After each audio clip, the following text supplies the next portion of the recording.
because I'm a teacher and I'm about following directions, or because Mr. Wilkins was my teacher and principal and he told me to keep this to 3 minutes. But I really did keep mine 3 minutes. And that means that you might not hear quite as much as you heard from some of the preceding speakers, but I've got some stories nonetheless. So when I reflect on my time at HHS, I'm just thankful. Most Bearcats would say that, I think, but big changes were coming in the 90s, and we got there just in time. Just in time to become Bearcats with Tom Wilson as our principal before he retired. HHS would have 3 other principals before the decade ended. And he was stoic, but he's like a celebrity to me. I try to get to church early because if I do, I get to sit behind him and sometimes he gives me a hug. We got here just in time to enjoy the renovated cafeteria, band room, and new chorus room. Just in time to have some legendary teachers, a mix of old and new, who challenged us academically and gave us plenty to remember them by. Alice Lawson, say it, folks, remember that? Everybody quoted her saying that. Kathy, do you guys remember that, folks? Yeah.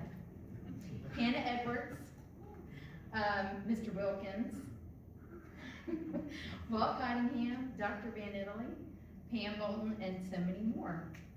Like Miss Rosie Pardue, Coach Pardue's wife, who lectured us in the parking lot during a fire drill. Not making that up. I had Miss Edwards too, and Tiffany Lemons, Tiffany Bedingfield was in there with us, and she's the only reason we passed. There you are. Because I know you remember this. Half of the room was those old computers that Mr. Gash was talking about, and the other half was typewriters. And everybody was good on the typewriters, but none of us could figure out how to use a computer. So she would give us the assignment all the same, and if you were on the computer side, you waited for Tiffany to finish it and print them out for all of us. And we just turn them in. Allegedly. Beverly Russell. She had a rough time with our sophomore English class. We were a lively bunch.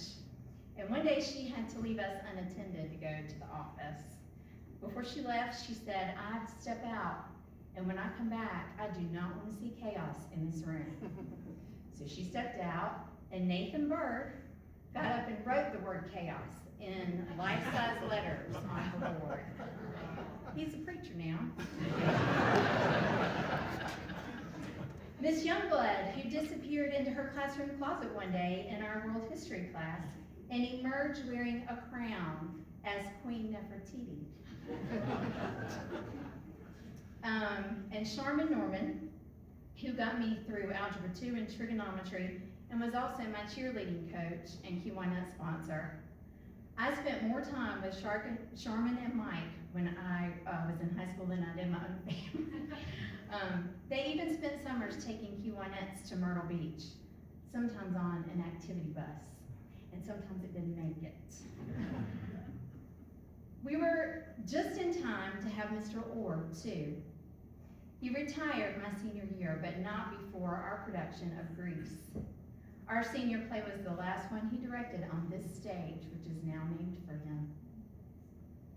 We were just in time to enjoy Bearcat life within our community, like Friday nights at Mr. Gaddy's after football games, and off-campus lunches at Frank's Subs, Alley Cat, and the Chicken Shack.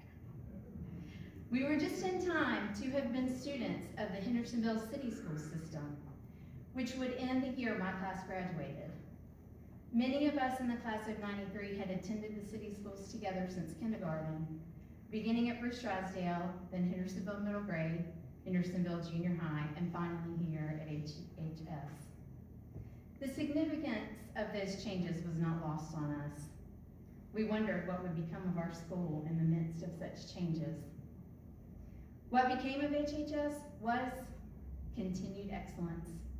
We earned the Wachovia Cup 5 times in the 90s. 6 teams won state titles, including track, men's basketball, baseball, golf, men's tennis 3 times, and volleyball 5 times. Our arts programs continued to excel, and the band performed at many bowl games and events, even the 1996 Olympics. Bearcat traditions remained strong, as did our love of this place. What became of us is that we are here today, celebrating 125 years of the best high school in North Carolina.